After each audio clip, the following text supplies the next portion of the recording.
They never hated you for being weak.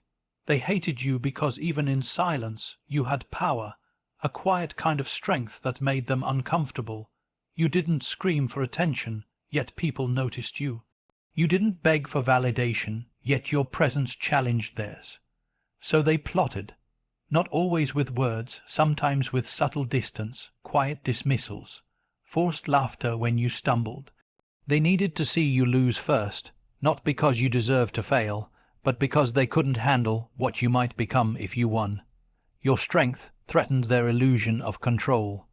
Your potential disrupted the roles they wanted to assign. You were not allowed to rise first, not in their world. So they whispered doubts, created delays, fed you fear dressed as advice, and when you fell, or when they thought you did, they felt relieved. But here's the secret they never saw coming: your fall wasn't the end. It was the ignition, the moment you stopped shrinking to fit into spaces that feared your light. And now that you're waking up, they're starting to understand they never broke you, they built your fire. They felt taller only when you fell. Some people don't want to climb. They just want to see you fall. Not because you did anything wrong, but because standing next to your strength made them feel small.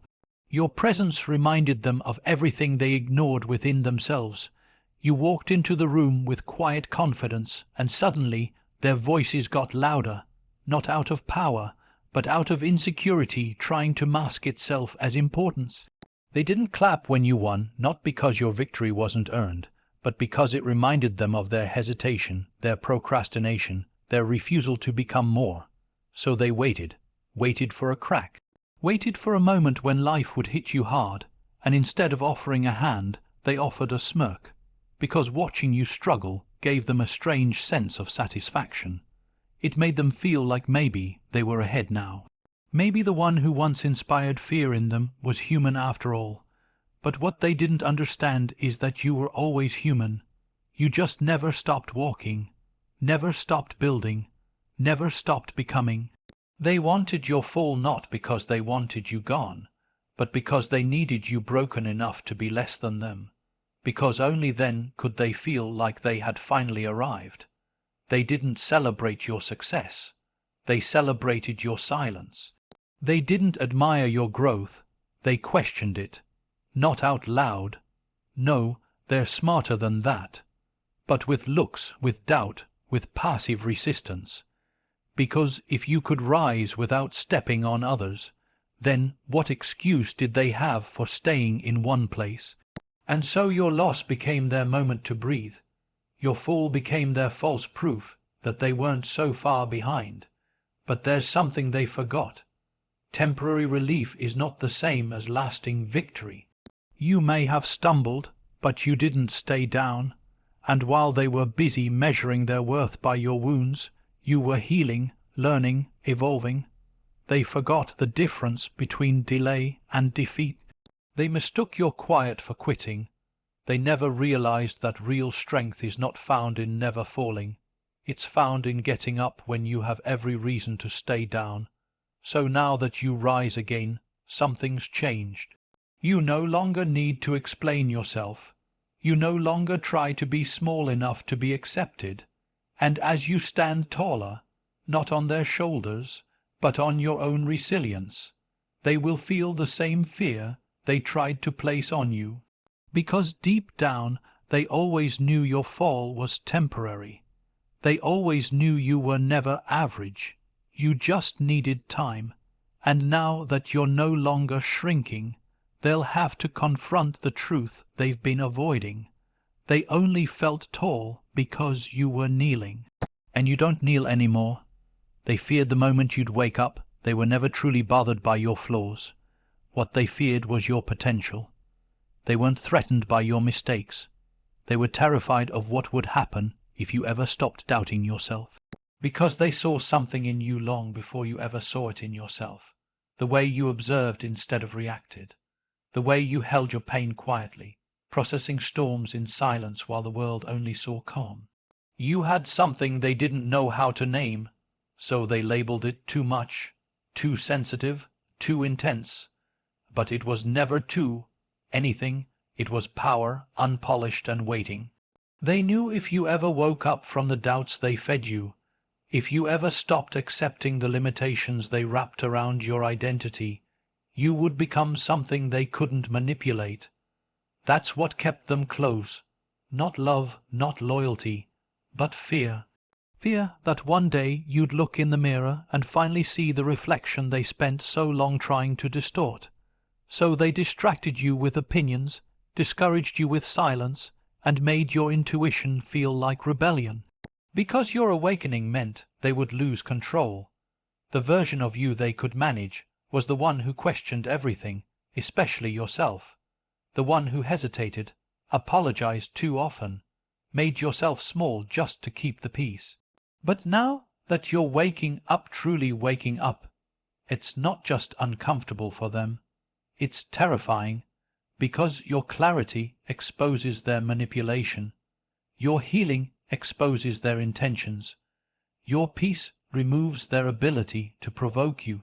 They can't reach you the way they used to, and that makes them desperate. You'll notice it, the sudden pullbacks, the strange coldness, the guilt trips dressed as concern, because when someone has benefited from your confusion, your clarity will always feel like betrayal. But this awakening isn't for them, it's for you, for every version of you that sat quietly while being misunderstood, for the younger version of you that begged for acceptance and settled for survival, for the strong soul within you that always knew you weren't lost, you were just preparing, and now that you're remembering who you are, everything changes. You speak differently, you move differently.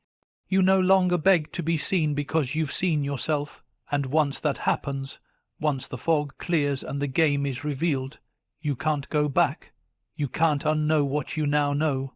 You can't unfeel the weight of your own worth. And they can't control what they can no longer confuse.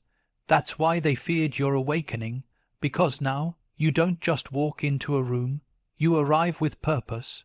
You don't just hear their words, you listen with discernment. You don't just react, you choose, and that power, that sharpness, that silence, they never prepared for it, because while they were hoping you'd stay lost, you were quietly building your way home, and now that you're here, they have to face the truth. The version of you they could control is gone.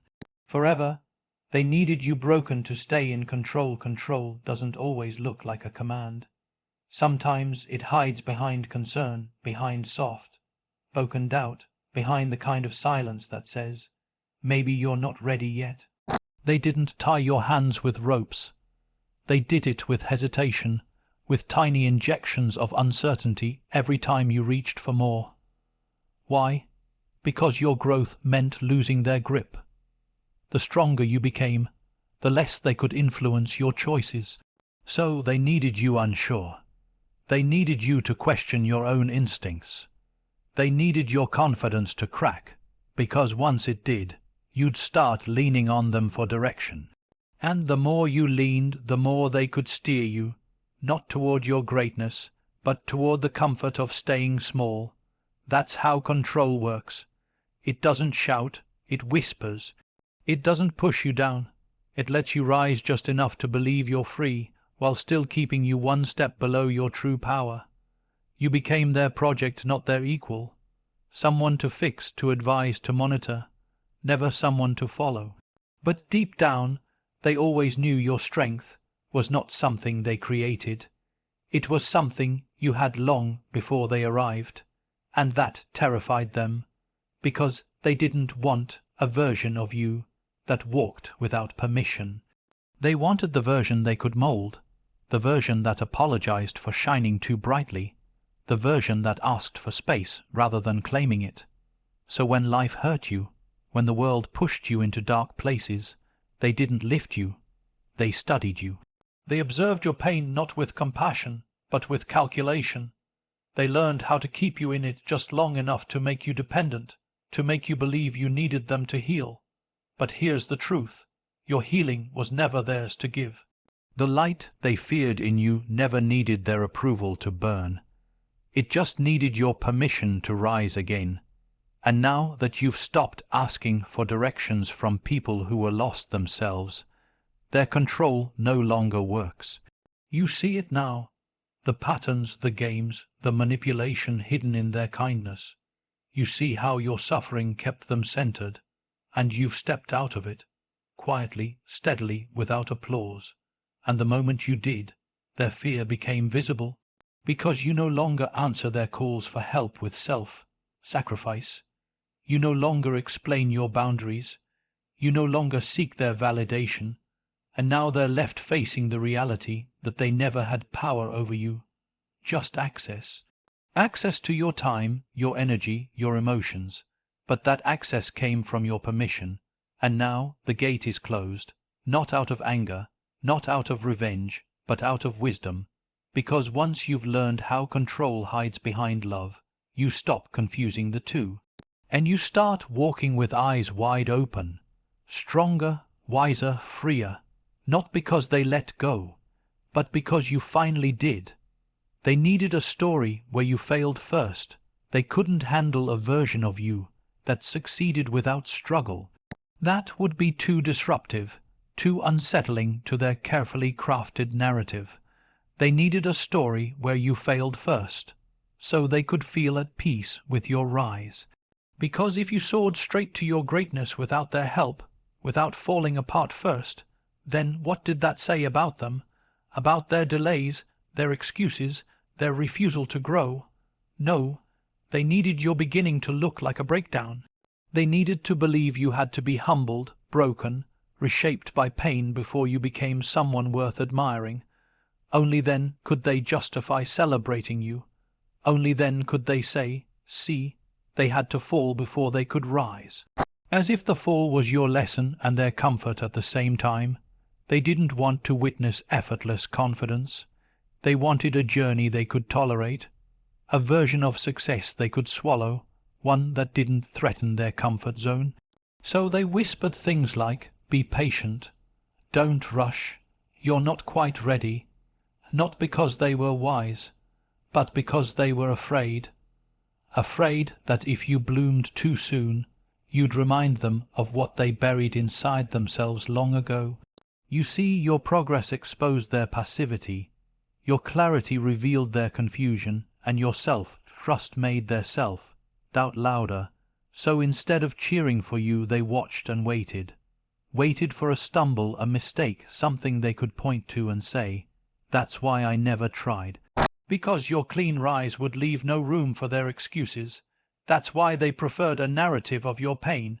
It made you human, but more importantly, it made them comfortable. They could love you after the struggle. They could clap for you once you crawled through the fire. But had you walked through without burning, they would have said you were arrogant, lucky, or undeserving. This isn't about resentment. It's about reflection. Because people don't always know they're doing this. It's unconscious, wrapped in care, disguised as support.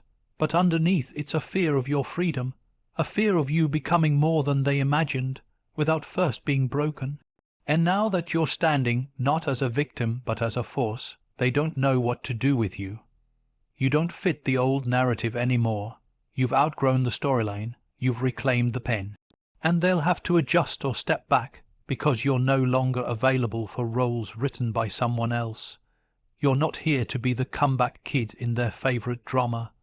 You're here to be the original voice in your own masterpiece. And whether or not they can accept it, you will move forward, not as a survivor of their expectations, but as a creator of your own destiny. And that's the part they never planned for. You winning without their permission. Your fall was the setup, not the end. They thought it was over for you when you stumbled. They watched from a distance, convinced that the silence meant surrender, that your isolation meant defeat. But what they failed to see was that the ground you fell to wasn't your burial. It was your foundation. Life didn't break you, it rearranged you. The fall was never the finish line. It was the beginning of your transformation. Because some people are not shaped in celebration. They are forged in fire, in the quiet, in the shadows where no applause exists. And you were one of them. You didn't rise because of the people around you. You rose despite them. While they counted you out, you were counting your lessons. While they whispered that you were done, you were studying every scar, every wound, every betrayal, not with bitterness, but with clarity. They needed you to lose first, but destiny needed you to learn first. Not because you were weak, but because you were meant to lead, and real leaders are not built in comfort. They are built in collapse. That fall stripped you of illusion. It showed you who was clapping, and who was collecting your failure like currency. But most importantly, it reminded you of something you had forgotten in the noise. You were always the one. The one with the vision, the depth, the unshakable soul. The one who didn't quit even when the lights went out. And now as you rise, not fast but sure, those same voices that once doubted you have grown quiet. Not because you silenced them, but because your rise speaks louder than their opinions ever could. The fall served a purpose. It sharpened your vision. It taught you to listen to your own voice over the crowd. It made you stronger in the solitude than you ever were in their approval. And now you no longer need to prove anything. You're not driven by revenge or recognition. You're moved by peace, by purpose, by the fire that never went out, even when they swore it had. So let them remember you by the version they tried to erase. Let them sit with the reality that what they mistook for your ending was actually your elevation. You didn't come back the same. You came back clearer, quieter, but unshakable. And now they'll have to witness what happens when someone stops waiting for permission to be powerful. You were never just a survivor. You were never just the one who got back up. You were the one meant to rise different. And now that you have, they're starting to see, the fall was the setup, not the end, and the real story has only just begun.